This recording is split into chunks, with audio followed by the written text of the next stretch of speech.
Okay, so people, I am joined right now by Felicia Pride, who, man, like last year we talked about Really Love, which was just an incredible film. And yeah, Felicia wrote the film. And so, yeah, I want to get this conversation, and she was good enough to, what I mean, stop by today to conversate. So, Felicia, thank you very much for your time. Thank you for having me. So yeah, it's like you know what I mean? You do a lot of stuff, right? So you're an author, writer, you direct yourself, you know what I mean? Like where does all that inspiration come from? You know what I mean? What's the driving force for you wanting to be able to put these things out into the world? Yeah, I think for me, it's telling stories about Black people that shows our full lives, so that we're fully realized on screen from, our challenges to our joys to our pain to our love to our desires to see all of that on screen. So that's kind of like my purpose, I think. And I also zone in on Black women in particular, and to not only tell those stories, but to make sure those stories reach the people that they're intended for, and to help others do the same. That's kind of like what I uh, think of as my purpose and my professional purpose, and that's kind of what drives me. Mm. There's just something in I think it's the honesty of the situations, right? Because I don't know, the thing that jumped in my mind when I watched Really Love was Love Jones. Mm. That was the because you know what I mean. I just remember watching Love Jones back in the day, and just you know what I mean, the way that story resonated because it there was that honesty in it. It didn't seem like the typical, you know what I mean, Hollywood thing that you usually saw and the way things went. There was a realness in the conversations and just scenarios and everything like that. And then you had the great soundtrack. And with Really Love, it was a similar, I felt it was a similar thing, you know what I mean? Yeah, I mean, Love Jones was definitely a huge inspiration to myself and Angel Christie Williams, who's the director of Really Love. We really wanted to. The thing about Really Love for me in particular were a few things was absolutely the music, the soundtrack, right? So when Angel and I would talk about it, we're like, we want to have a dope soundtrack, uh, that is reminiscent of Love Jones. Um, Also sort of the ups and downs of their relationship felt very genuine to me, so wanted to see that again on screen. And then also like the sensuality of the film, the sensuality of the love scenes in particular, also felt like that was something that we haven't seen enough of, and wanting to see that on screen as well. Yeah, like I think it didn't seem exploitative. You know what I mean? Like everything just felt genuine and it felt like it needed to be there. Right? It's Yeah.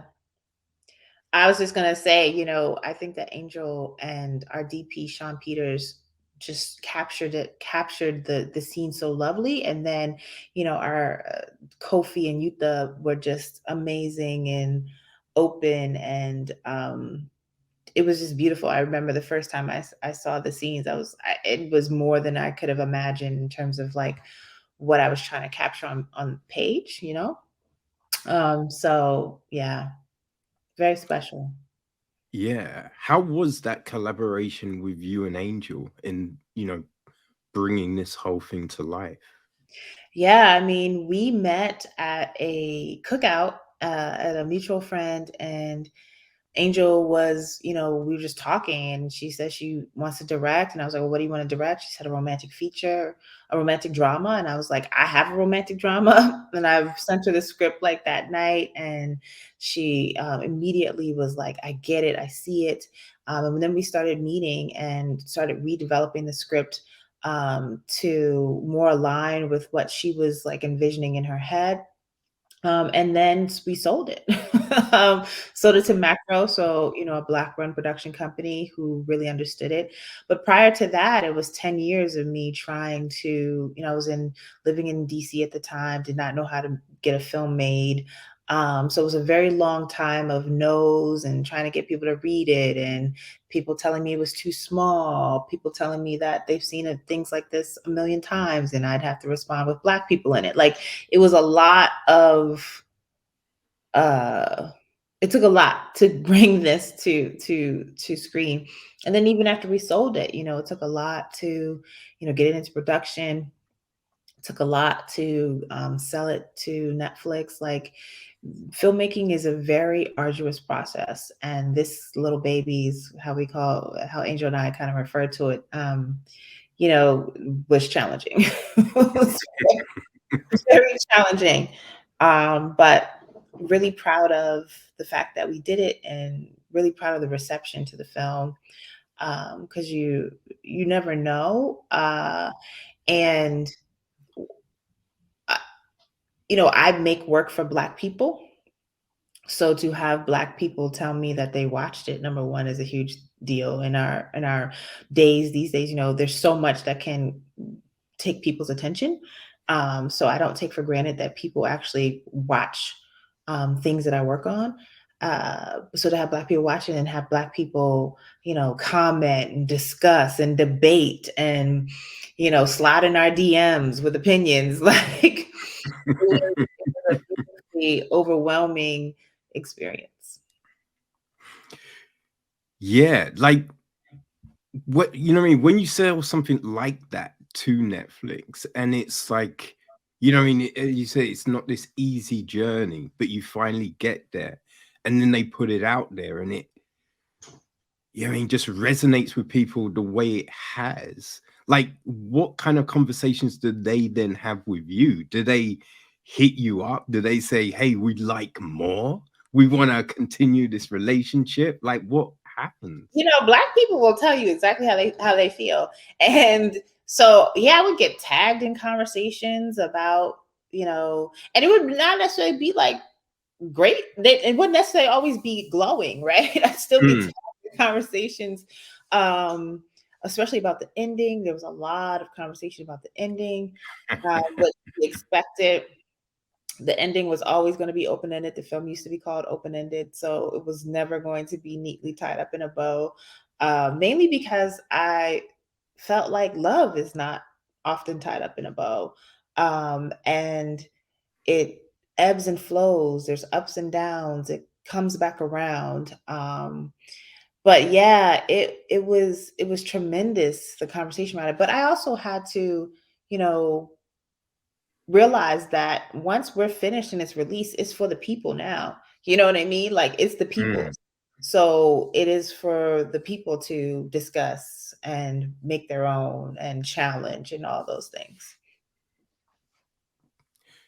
Yeah, so you said it used to be called Open It. Like, what what changed the name? Because sometimes you see that with films and stuff, Yeah. and it's had one name and then they change it. And sometimes you think, the old name, it should have been that. Or, oh, that's a great change. It made sense to change it to this. So what? It was a couple of things. I think it was just like to also kind of make the project feel fresh. Because again, I've been trying to sell this for quite some time. And then also I think open ended kind of may give away the story. You know what I mean? Mm, So yeah, I think that was part of the decisions why to change the name. okay. Yeah, no, I like the new name. And Mhm. as you said, I think if you call it open ended, there is that kind of thought in your mind from the giddy up that, okay, I don't think it's possibly gonna end Yeah, on a certain note. But yeah. I did love the way it ended, right? Okay. I kind of messed up because I just watched it again. I just watched it again, and I just like, oh man, I probably shouldn't have done that because, man, it was just. I just remember the first time I watched it, and it was just like, what I mean? You're riding for this situation, right? And also, it kind of happens in a way you think, yeah, I think I'd have made those moves, right? I can see myself doing that kind of thing. And then it just when it all starts to slip, Mm. like you can kind of see it from both people's point of view, right? Like you think to yourself, you know what I mean? I think you can have certain thoughts of like how it should have been and the I think allowances that could have been made. But then it happens and then you're just like, and then when there's that next and you're just like, oh shit, okay.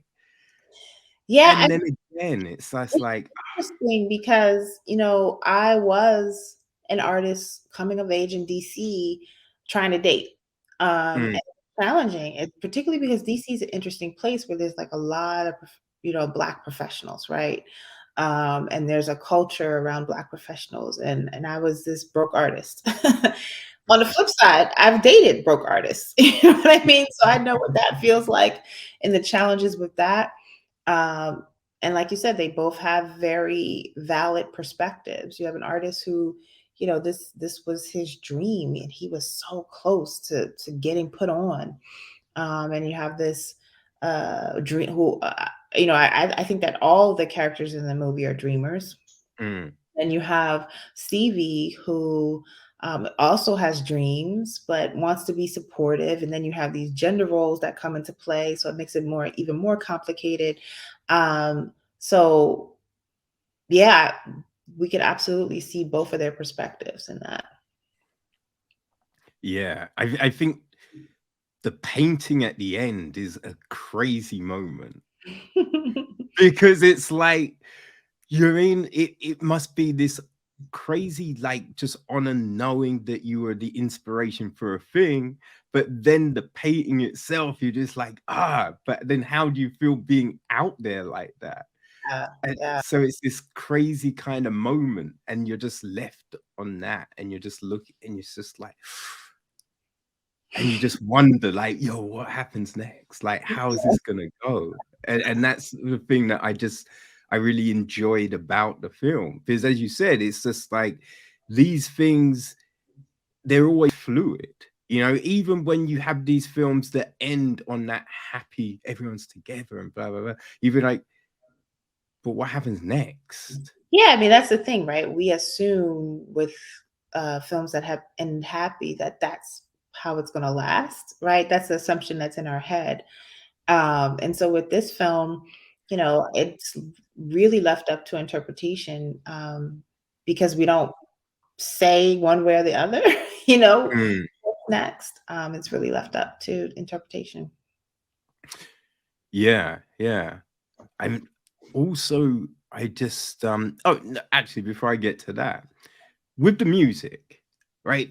How did you kind of decide what was gonna go in and what wasn't, and what worked for these moments and everything like that? Because Yeah, it that's just really fits so Angel. well. That's really Angel and working with the music supervisors to be able to tell that story through music as well.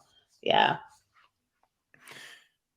But when you're writing a script like this, are there songs that come to mind, or just the essence of a song? So you might not think that song is playing, but you're just like, oh, something similar to this. Oh, both. I mean, I came up as a writer, as a entertainment music journalist.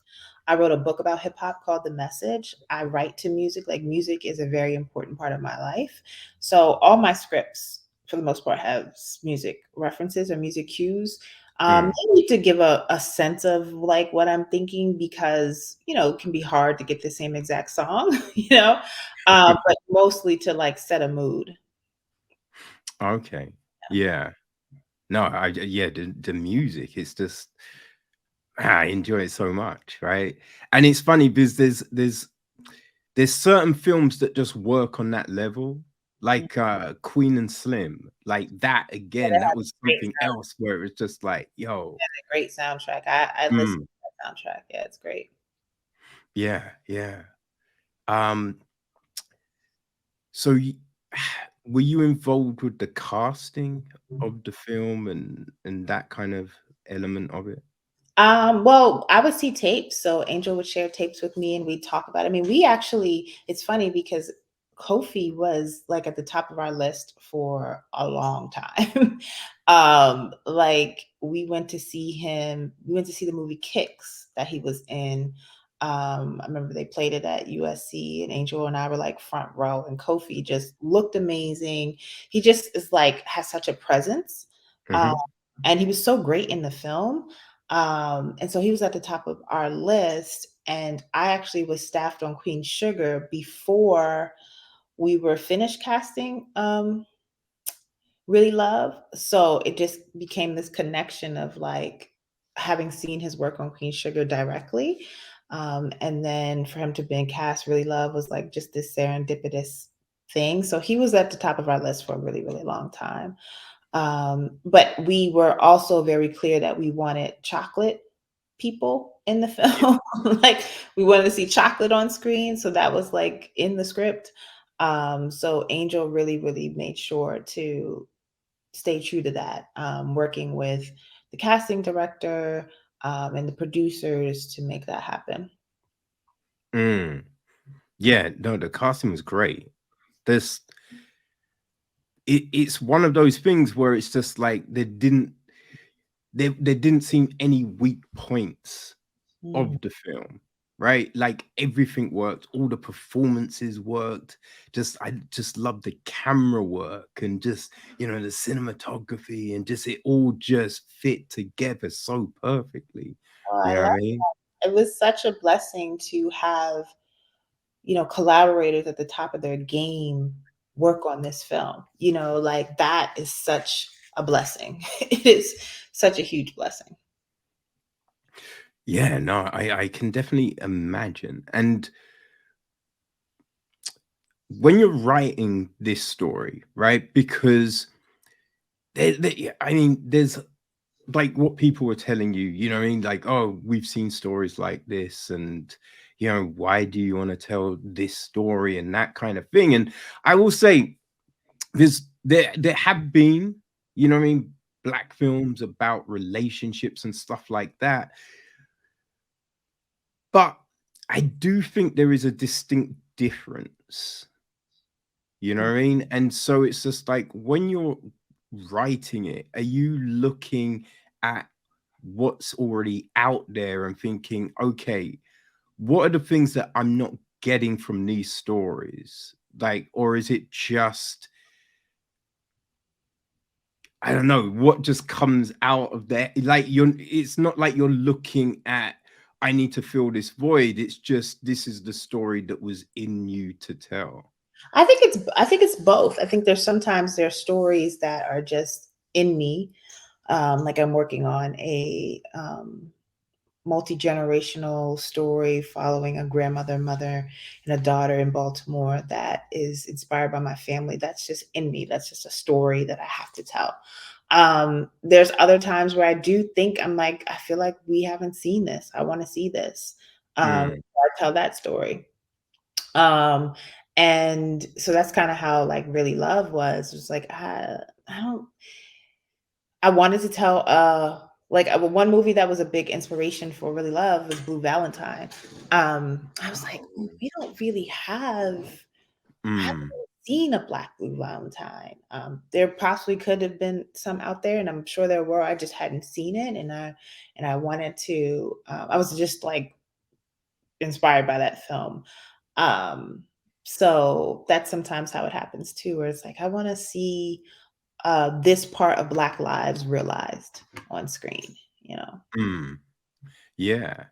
I mean, Blue Valentine is such a great film, but even something like I don't feel Blue Valentine was a huge film.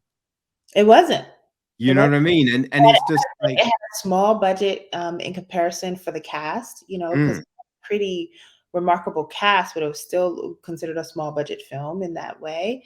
It wasn't a big film, but like, I feel like it was impactful for those who like love Blue Valentine or saw themselves in Blue Valentine or saw something in Blue Valentine. um, it was special in that way, you know. Yeah, because I think it's films like that, films like Richard Linklater's Before trilogy. Yeah, I Yes, mean they're the films. those as well. Yeah. Yeah, they're the films that really resonate with me. You know what I mean? Because it's just like those big budget films.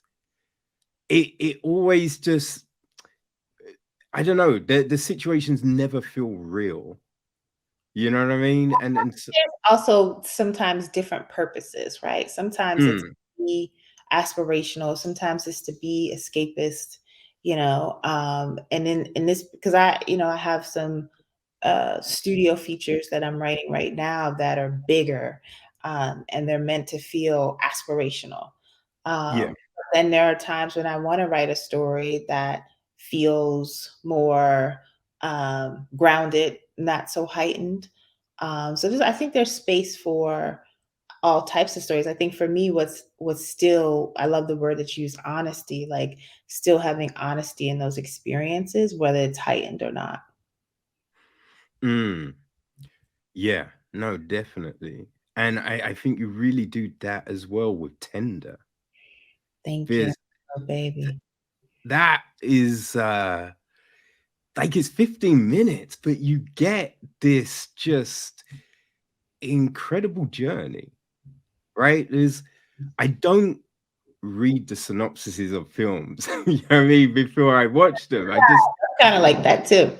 yeah, it's all because I remember back in the day, I remember getting a phone call from a friend like a couple of times where they're just like, "Yo, you want to go to the cinema?"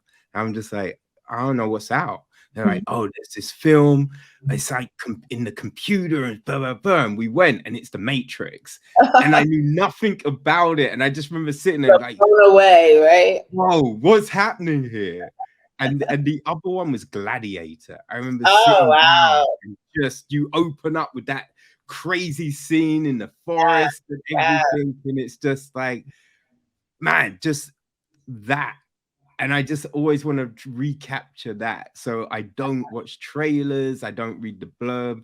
So it's just like watching Tender and that opening scene, and she's in the bathroom and she's looking, and at first I'm thinking, oh, something bad has happened, right? Because you're watching it and I don't know, she feels very pensive and just like nervous, and there just seems an energy there.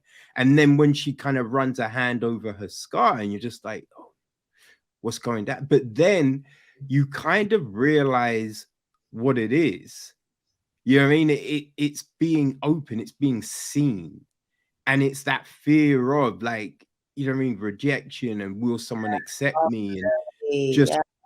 all of that. And I just love the way you work the camera, because it felt like as the walls were coming down, like the different angles changed, like you know what I mean, you kind of focused in on like the nape of the neck and the smile and just things like that, and it got like playful, and it just, and so it brings you in, right? And you think about those moments where, you know, I mean, you're with someone for the first time, and you're just like, you're a little nervous, and you're like, ah, you know, how's this gonna go? It's like, what's happening? But then as you warm up, you get more relaxed, and all of that came out, and it was just so interesting the way you told the story, and you did a little dance off and just all of this kind of thing, and you just, you just on the website, and you break down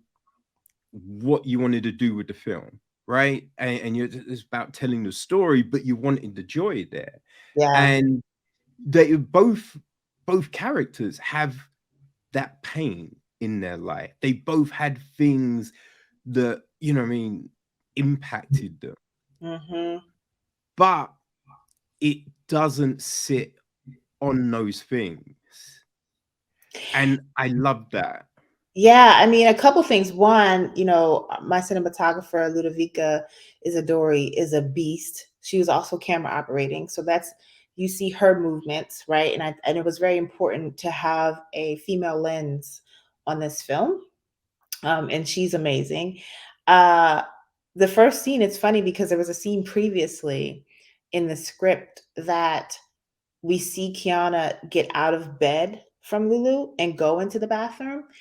And I was like, I think we should cut this scene. I think we should start with her in the bathroom and have to figure out what happened.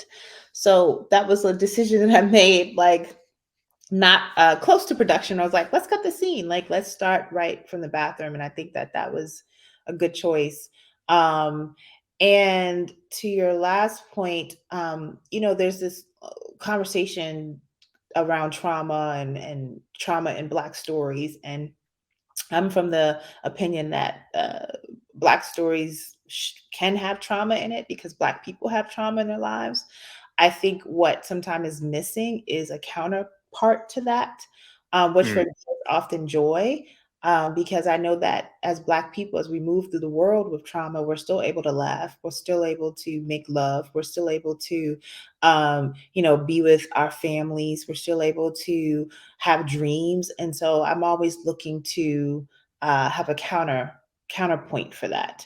And in the Kiana's the older character, I should say. Yeah. In the film, she's gone through something traumatic. So trauma is in Tender, but to your point, there's the counterpoint of um, joy and sisterhood and tenderness and vulnerability and the things that Black people still are able to have in their lives, um, while being oppressed, while experiencing trauma, while all these other things are going on. Yeah. The thing that I thought that you get from the film is like they both seem to give each other something, Mhm. right? But you didn't do it in that way that you often see, where it's just like the young person imparts wisdom to the old person, and it's just like, oh, I didn't think I could learn anything new, and you taught me this. Like it didn't come off mad corny or anything like that. It felt, as I said, it felt honest, right? I think there's an honesty in the way you're telling these stories. And I think that really jumps off the screen, Thank you you. know, Thank because it's like, yeah, I've had this conversation with friends before. It's just like there's certain, you know what I mean? There's certain books and films. I'm just like, I can't do it, right? Because I read these books, I watch these films, and they're well done, but it hurts so you. much. You know what I Mhm. mean? Like I can't like I remember seeing oh gosh, Mud Mudbound? yes, Mudbound. Yeah, I saw it as part of I think it played in the 2018 London Film Festival over here. Um and it was an incredible film. Like I thought Mary J really gave a great performance in it. Right. I thought that was her breakout role where you know what I mean. There's sometimes you see people trying their hand at acting, and you're like, I see what they're doing. You know what I mean? But it's not quite there. And Yeah, then they do that role where you're just like, oh shit, they worked it out. yeah, Right? yeah. And I think that was the one where she worked it out. Mhm. But I just remember leaving the cinema and I was just like, oh shit. Like I was just like, I need something happy now because Mhm, this hurts so mhm, much. And, mhm. and I think that's the problem sometimes with a lot of Black stories. Do you know what I mean? That it's just all trauma. And Yeah, it's just like, yeah, I understand the trauma. I know the history. I understand. I've been in these situations, but there's also the happy points, yes. right? And it's the search for the happiness sometimes. It's like maybe we don't always get there straight away, but it's not like we're sitting going, I just want to be sad. You know Right. what I mean? So it's just like it's nice to have, you know what I mean, that counterbalance. Yeah, yeah, no, I totally agree. Mm, yeah. So like where was where did the story for Tender come from? It actually came from a longer piece. I have a pilot with these two characters, Kiana and Lulu, in it. And when I was thinking about directing, because I had basically told myself I couldn't direct, I didn't see like a director, all these lies I told myself, I had to kind of like get over the fear. I took a bunch of classes. Once I was ready to direct, I wanted something that was not going to be overly complicated for my first time out, but would Hmm. still be impactful and still sort of be a calling card in terms of the themes that I want to explore in my work, or the themes that I do explore in my work. So Kiana and Lulu felt like it was a story that I can explore the themes of Black love, sexuality, desire, joy, trauma, like all in one, sisterhood, the American dream bumping up against that. And, those are all themes that you'll see in Really Love. Those are pretty much themes you'll see in all my work across the board. Um, and so I wanted it to do that while also being one location, one day, two actors. And also from a budget standpoint, we crowdfunded for Tender. So we had to like try to keep it as producible as possible. So that's where it came from. Okay. And are you still looking to develop the bigger idea of it? Yes, I had to kind of put it to the side for a minute because, I wasn't. I did not set out to create a feature. Like I wasn't like using Tenor as a proof of concept for a feature. But then when it was released, people were like, "We want more," and so I was like, "Okay," but I didn't know what the film was. I honestly took months to be like, "What is this?" And then when I finally cracked it, I was like, "Oh, this is a much bigger movie than I expected." So I'm going to the one I just mentioned about the multi-generational story that takes place in Baltimore, doing that one first, and then Hmm. going back to Tender. Okay. Yeah. Awesome. Man, yeah. I definitely look forward to seeing where that goes because I love the way it ended. Thank You know what I you. mean? Because you wonder what's gonna happen at that moment. And then when it's just like, oh, should we just and you're like, yeah, no, that's great. That's great. On Like Twitter was like, Felicia Pride and these endings.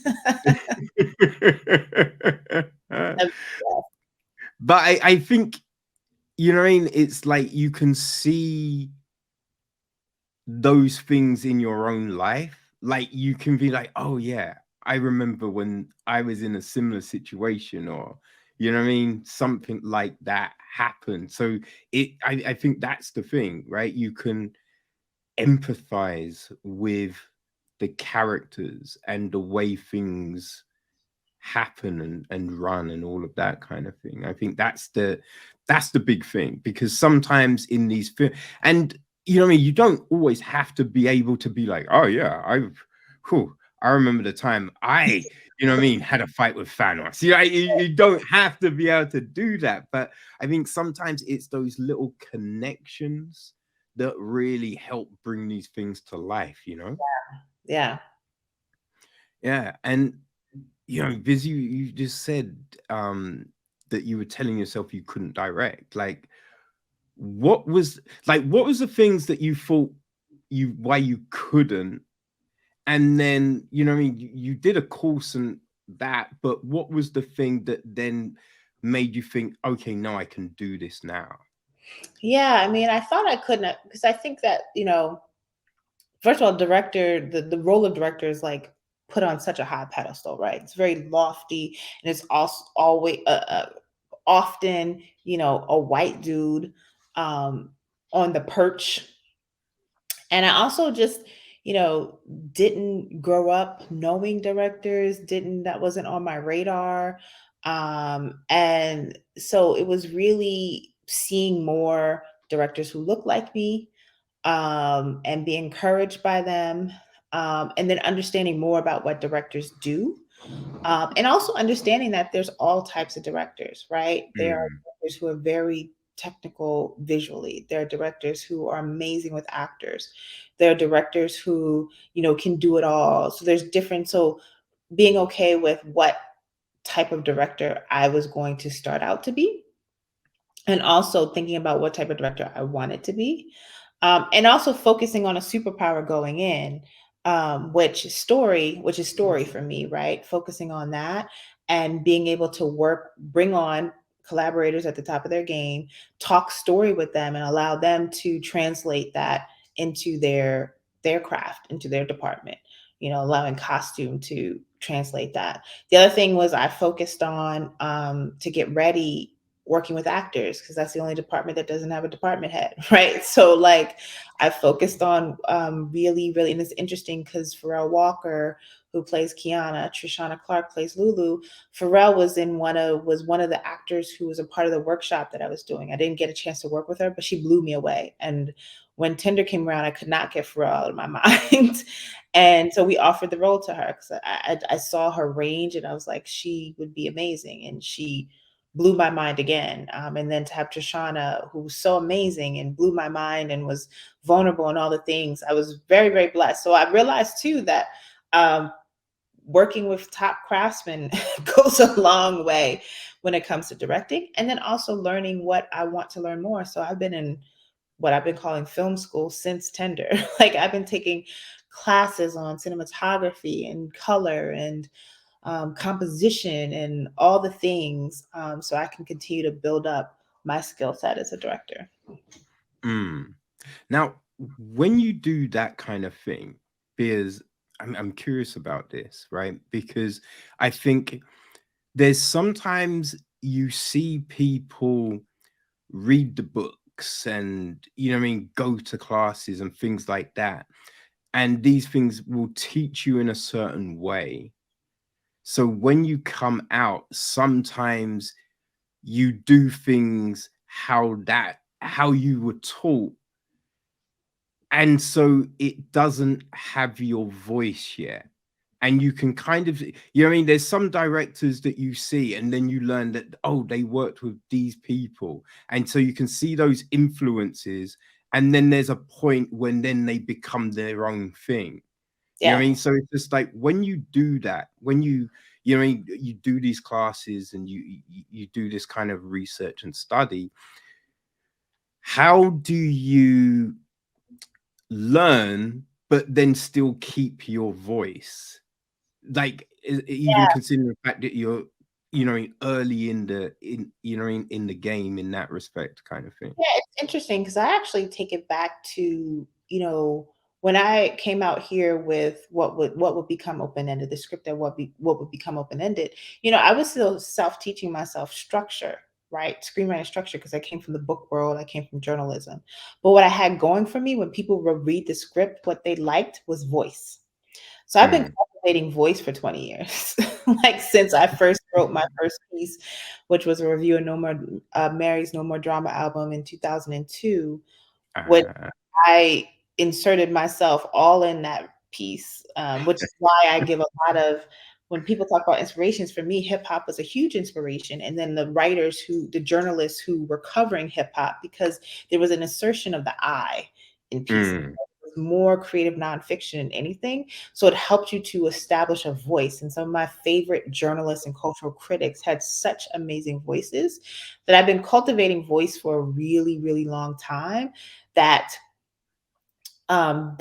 like losing that is not a concern to me, or not being sure of my voice isn't really a concern, because it's been just like years and years and years of cultivation, and to the point now where I think that I'm developing a through line of my work that is both thematic, but that is also voice, even in projects that I don't direct, or I'm still in it, and people can mm. still feel that.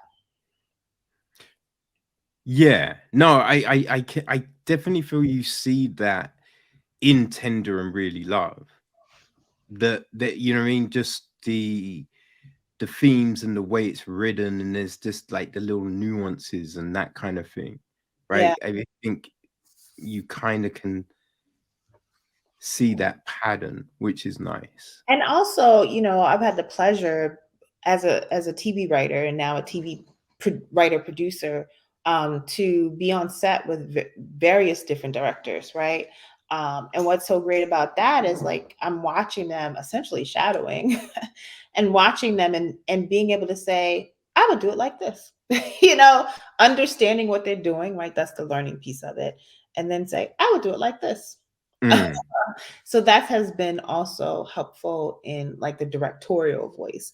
I think the thing that I'm thinking about is directorial style,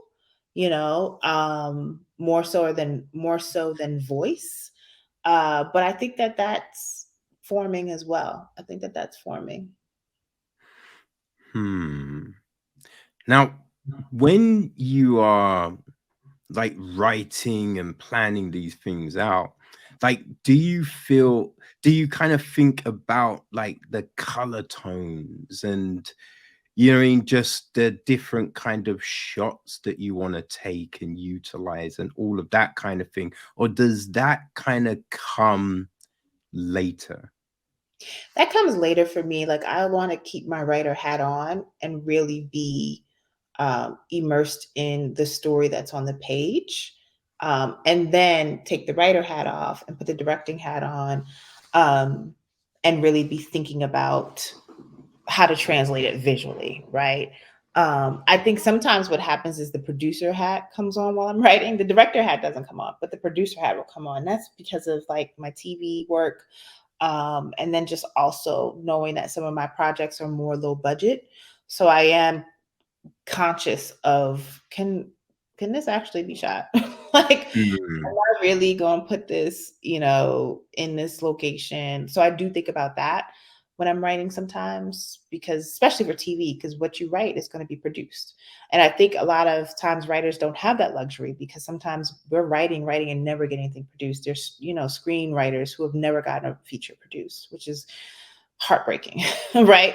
So, like writing to a budget or writing to understanding, you may not have done, but the TV part of my career has really had me thinking about things that are producible. So that's the hat that'll creep in. Uh, and is it a lot different, like doing things for TV and doing it for film, or is it more a case of scale? I think it's a case of speed. TV moves really, really fast. And again, it will be produced. So, Mm. like, with your feature, you don't know. You don't know if it's going to be produced. But if you're writing an episode of television, on staff, it's going to be produced. So there is again, you're thinking about writing it so that it's producible. But I also think TV just moves so much faster.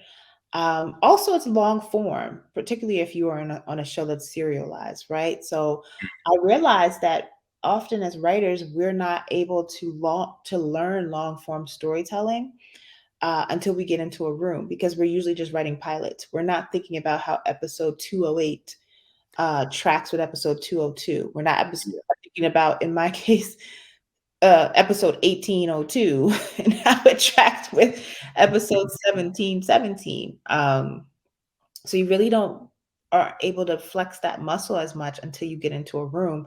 So that's been incredibly helpful to me, in terms of like long form storytelling and thinking about emotional journeys over a longer period of time, which is a little bit different than feature writing, but I think helps with the feature writing, particularly if you're telling a feature story that takes place over a long period of time.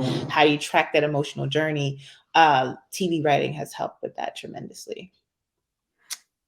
Oh, that's interesting. Yeah, that's cool. Now, one thing I'm curious about is the music, right? Because starting off as music journalist and that kind of thing. And I remember back in the day, I used to write for a few magazines, just like some freelance stuff, and it's just that kind of vibe, you know what I mean? Going to a concert and then just grabbing some words with someone, right? And just the energy and the vibe and trying to bring that out in the writing. You know what I mean? Like, what was some of the you know what I mean, like those seminal moments for you? Like, what were some of those albums that really resonated, or some of those concerts that you went to, and you're just like, oh shit, this is fire. Yeah, like, so I was like chronicling, or I would say I was focusing on like what was then neo soul artists. So I remember seeing India Arie for her second album, Voyage to India, which I love that album. Mm, Bryant Park. That was one of my assignments, and it was an amazing concert, and I loved the album. So to be able to cover that was amazing. I remember interviewing Dwele when his first album actually mm. came out. You know, his music had been leaked for quite some time, and then when his first album came out, I interviewed Kindred, Family Soul. Um, oh gosh, I can't even remember all the people. There were just so many. But SOBs, it was like small, intimate venues was like my thing, um, Yeah. and covering soul artists. Oh, Nice. Donnie was huge because I love Donnie, Mm. and oof, I wish there was more Donnie albums, but and like his perspective as an artist, and yeah, I can't even. There's so many. There's so many. Who do you like to mess with now? Well, I just went to a Robert Glasper concert on Friday, to celebrate 10 years of Black radio. I love the new album. I think the new album is great. Um, Mm. and he brought out Layla Hathaway, Bilal, Music Soul Child, D Smoke, El DeBarge. It was fucking amazing. I love Mary's new album as well. Like, she sounds amazing. The music is like mature and like merry at the same time. So I'm just like really into it. Um, Mm. who else am I listening to? I still listen to a lot of soul music, old soul and newer soul. Um, who have I been getting into? Every time when people ask me questions, actually, let me pull up my Apple Music because that'll help me. I'm always like, I can't think, when people are like, who are you into? Um, I've been listening to a lot of old Dream stuff, funny enough, um, which has been great. I've been getting into Gold Link. I hadn't really gotten into Gold Link. Okay. Into Gold Link. I like Terrace Martin's Drones. Thought that was a great album. I've been listening to a lot of Mick Jenkins from like on the hip hop side of things. Mhm. Um, and then James Blake. I like his new album. I saw him. Okay. Yeah, Yeah. yeah. Oh, he was great. So I love live music. That I realized on Friday, I was like, oh, live music feeds my soul. Like, I Mm. really need it in my life. Like, Yes. it's and so I'm going to Smoking Grooves next weekend, which I'm really excited about. Because I saw Erica recently. I'll see Erica whenever she comes around. She was amazing at the Hollywood Bowl.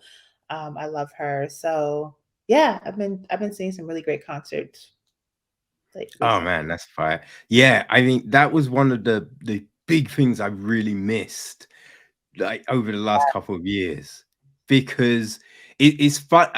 So funny. I was having this conversation on Saturday, and it's like sometimes don't realize it until you say it. Because I was talking, like, we were talking about, seeing people live, and then it's just like, wait, how many concerts you go to a year? And I'm just like, I don't know, man. I think that's where I spend most of my money. You know what I mean? And you think I Feel go that. to like at least 20 a year, usually more. I And love it's that. Like, yes, I just feel the that. energy of it. Just I feel that. I feel that. Like, yeah. Where did I just? Oh, and I also saw Robert Glasper reimagine Duke Ellington, like oh, a month ago. That was amazing. Um, yeah, concerts are my thing. And mm, I particularly like smaller venues. I mean, the yes. Hollywood Bowl out here is huge, but it doesn't feel huge. But I tend to like smaller venues. Oh no, smaller venues are just there's I remember, like, I was one of the last things I covered was Dead Prez Mm. at a spot called the Subterranean. It's no more. They knocked it down for housing, but that venue was fire. every Friday night. I just remember we used to go down, and I remember seeing the Beat Nuts there, Wow. like Common there, just so many great gigs Wow. there. And yeah, I like Dead Prez. And then I just remember I had my little tape recorder with me, and I just going across and then just grabbing some words with stick, man. Interviews. Oh, that transcribing those interviews, Lord. Oof. Oh, that was yeah. Yeah, I Um, hate transcribing. but what memories? Yeah, I had my little. Oh, I remember when I was it DMC I interviewed and my tape recorder was not working, Oh. and it was so bad. Oh man, I'm like missed so. Oh, anyway, those were the days. Oh man, yeah, for real, for real. But it's just I think it's being able to bring these things alive. That's the thing that always got me, right? It's just like, how can I capture this energy Yeah, that's in this room right now? How can I let people understand how incredible that was? Or if you're talking about an album, it's just like, okay, how do I make it clear what track three does? You know yeah, what I mean? Just the way that just yeah, shakes you. How do I bring that across on the page? yeah. It's tough. Yeah, but it's Tough. fun.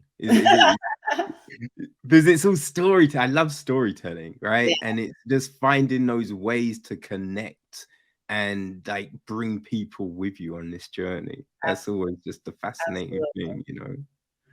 absolutely. So like you've got the free generational story coming. So that's the next thing. That'll be my directorial debut. God willing. I have a show in development at Netflix. Okay. I have a show in development that's actually a music show in development at FX with my friend. We're co-creating it. I have two films at Universal. One is an erotic romance, which I'm really excited about, called Deeper. And then the other is a love story set in collegiate track and field. Um, and then I'm building brick by brick my production company called Honey Child, which is focused on telling and sharing stories by, for, and about Black women 40 and over, like myself. So stories that center us, stories that have us behind the camera, stories that are by us. So it doesn't necessarily have to be a Black woman at the center. It might be a wide dystopian pilot. I want to know about it. Uh, Hmm. and we just recently launched our first podcast called Child Please, Mm. which is us talking about just issues and experiences of being Black and being a woman 40 and over. And we're looking to release a couple of more podcasts this year, which I'm really excited about. So I'm staying busy. Yeah, I listened to the last episode of Oh, Honey. thank you. And yeah, I really enjoyed that. You know what I mean? I just thought it was interesting, just the way that you talked about, the budgeting and everything like that. But it was just like, man, like I felt you when I forget the name of your. Ivy. Yes, and you telling the story, and she's like, "Yeah, and I'm a 6-year-old, and I'm just going around the corner, and you think the story's gonna go one way, and she's like, and then I get hit, and you're just like, yo, what are you doing? Like, come No on, idea. man." It was like, whoa. Like, but to her point, like, you never know, one, what people have been through, and two, like, a lot of our financial situations stem from, either luck, quote unquote luck, if that's what you want to call it, or lessons that were passed down from our parents or things that happened to Mm, us when we were in childhood. Like, the connection and relationship with money is a deep one, particularly for Black people and Black women. So yeah, I was shocked, but yeah, but it's I think the interesting thing is it's not, you don't always get people turning around and helping you up the ladder, Mm. right? And I think that's sometimes the issue, right? Because I think you can see in other cultures and things like that where people are helping each other all the time, and I just think sometimes we don't do that, like. Well, no, I feel like we do. And I think other cultures, are they helping each other or are they helping whiteness? Right? That would be my question. Mm, I think there's a shared mission to keep whiteness in power. But I personally, I mean, I can't speak for everybody, but I personally have experienced it in my life of Black people helping me along. I've also experienced where Black people, want to be close to white power structures and therefore do not help along. mm, So I have the context for that. Um, but I don't know. A lot of my career, even the decision to move to LA, was because of my mentor who was a Black woman. The people who helped to bring Tender to life were Black women. So yeah, I've experienced the opposite, more of the opposite in my life of Black women or Black people helping. My first showrunner, Anthony Sparks on Queen Sugar, was an amazing. He's like a mentor to me to the day. Hired me, a 39-year-old, essentially turning 39, as a staff writer. Um, in television, and was an amazing leader and mentor to me. So I've had some really great experiences. And again, that's speaking for myself. I know there are a lot of crabs in the barrel as well. But I also think that sometimes when we think about, white folks in particular helping each other, it's whiteness. It's yeah, helping no, I yeah, whiteness. I think that's true. Yeah, yeah, it's not across the board. Yeah. It's not across the board, but I just think it's like it's it's important and it's good when these things are passed down, right? People are sharing that information. You know what I mean? Because I think it's just like it's helpful to know because sometimes you don't know, right? Yeah. And then someone's like, or it's just, how she's like, yeah, she lost the house. And it's just like, oh shit, okay. But it's just like, you know what I mean? Sometimes you don't, you think, oh, once you get this thing, then you're set, right? You're in this place, and that's how you go. And it's just like, so it's hearing those sort of stories to be like, oh, okay, so it's not over if this happens, and you can find your way back. And there's, you know what I mean? Yeah, and also, the point of the podcast too is, we're exploring topics that we want to explore in our film and TV work, but also, you know, I think that shame, and I mentioned this on the first episode, I think that shame kills. And if I'm talking about wanting to see the full lives of Black people represented on screen, I also kind of want to see that in my own life. You know Mm, what I mean? So for me, Honey Child, and I talk to the team that I have now, it's like we want Black women to be living full lives. I also want us as Black women to be living full lives. And so we're kind of like wanting to walk the walk and in that way. So that's why you have me. We're sharing our business on this podcast because that's also what we want to see on screen. We want to see the full story as much as possible on screen, the context. We want to see the things that informed the decisions, that inform the success, right? yeah. As well as inform the mistakes. Yeah. No, I think I really enjoy what you've been doing. Thank you. So I'm looking forward to seeing, I mean, just all these projects come to life. You know what Thank I mean? you. Thank you. Yeah, we're really, really excited. It took me some time to crystallize, what I wanted a production company to look like. And now we have a really clear vision. And I'm really excited about it. Mm, yeah. Like, I know I keep on asking more questions, so I won't keep you too much longer. But I am just curious about the production company of it. So, what was it that made you think, okay, this is the thing, right? This is the look that we want to have. We want to fill this void. Like, what what was it that Yeah, made that come in?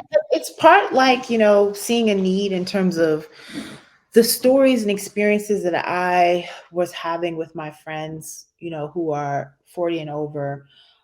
We just didn't necessarily see them reflected on screen. Like, I think that there's some great, wonderful shows, millennial shows. You have Insecure, you have 20s. Um, Mm, Honey's Watch. I call Black women 40 and over Honeys, which Honey's Watch. But I also would love to see like the honey experience, of a coming of age, or the honey experience of, a relationship centered show. yeah. Um, so partly came out of that, right? And then also I just recognize what I really want to explore in my work are story in my personal work are stories that center Black women. um, and then I want to be of service to help other honeys because I moved to LA at 35 years old. And Hollywood is a place that does not favor or prioritize people, they favor and prioritize youth, right? Mm, And they definitely don't favor and prioritize Black women in the way that they should. So for me, it's part of like the purpose and the mission to help other honeys get their work made, get their work seen. And again, it could be about, you know, aliens on another planet. But I think there's something about the unique perspective of Black women 40 and over. When Beyonce turned 40, she penned that beautiful note about how she's feeling the best she's ever felt. And I think that there's a unique perspective coming from Black women 40 and over that I just want to see more of on screen. And then we have our honeys in training, right? The honeys that, God willing, every Black woman will become a honey. And so you have the honeys in training, who are close, who are getting there. That I also want to find ways to support as well. So that's kind of, I don't know if that answered the original question. Now I forgot what the question was, but that's kind of what I've been thinking about in terms of that. So it's risky, right? It's a risky move to say this production company is going to do that, but also I know the financial and cultural capital of Black women. Um, mm. so I'm betting on Black women. Yeah. No, no, that did answer the question. No, no, it's great because I think I take inspiration from stuff like that, right? Because it made me then, just think about the things that I want to be doing. Yeah. So I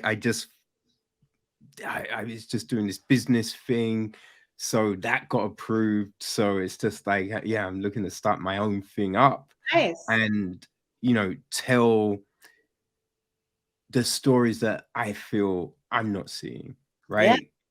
And I had a great conversation with one of my friends. She's a director, and yeah, we're just talking about like the stories the story that I want to tell and how I want to tell it.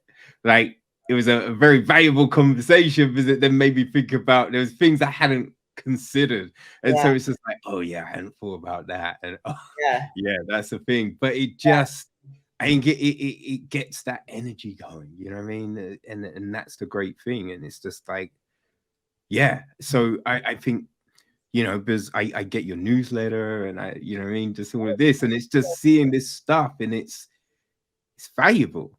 So thank you. Yeah, thank you. I appreciate that. Thank you for like supporting us. We are a small but mighty team right now. Um, and also we know we can't service everybody, nor do I want to try to serve everybody. Um, so yeah, we're doing it brick by brick. It's a lot of work. But already really excited about it. And just trying to fulfill the purpose. Mm, that's great. And it feels great though, doesn't it? Right? When you put in all of that work and then certain things come to fruition and you Absolutely, see that stuff. absolutely, absolutely, absolutely. Because when I was in my DC basement apartment, like trying to study the Blue Valentine screenplay, I did not know I would be here in this moment of time. So I do not take it for granted. Man, an incredible journey, and I've it's not even started, I feel. So I'm looking forward to seeing what you do next, and I hope that you will come back and talk about it when you know what I mean, those next projects are ready to talk about. Thank you, Kevin. I appreciate it. I appreciate you providing this platform for creatives to talk about our work. And I love the thoughtfulness of which you are watching and into our work. So thank you so much for that. That means a lot. Because Hey, sometimes we need to be, fueled to continue. So be able to talk to someone who thinks so thoughtfully about the work is great. So thank you.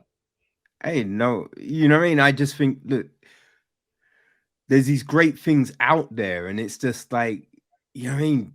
You have to give them a shout, right? You I think you have to acknowledge the greatness of things when you see it, right? Yeah. So you know what I mean? Like, even if this conversation never happened, I still really love. You know what I mean? So it's just like I was still gonna talk about really love. You know what I mean? So it's just, yeah, it's always great to be able to talk to someone who created something that you enjoyed, just to learn, the nuances and everything like that. So yeah, thank you. Thank you. Thank you. Thank you. All right. Well, yeah. Oh, tell people how they can keep track of your stuff. Yeah, so I am on Instagram and Twitter at Felicia Pride. You can listen to our first Honey Child podcast, which is called Child Please, anywhere you listen to podcasts, or you can visit our website, honey-child.com, where you can sign up for our newsletter and also listen to the podcast from there. And if you're interested in watching Tender, you can watch it at tendermovie.com. Cool. All the links are going to be in the episode information. So make And sure this you is go. on Netflix now. Yes. So make sure you follow Felicia and keep track, because, hey, it sounds like there's amazing things coming. So, Felicia, thank you again for your time. Thank And you. I look forward to seeing what's next. Thank you so much, Kevin. All right. You take care. You too. Bye bye. Bye.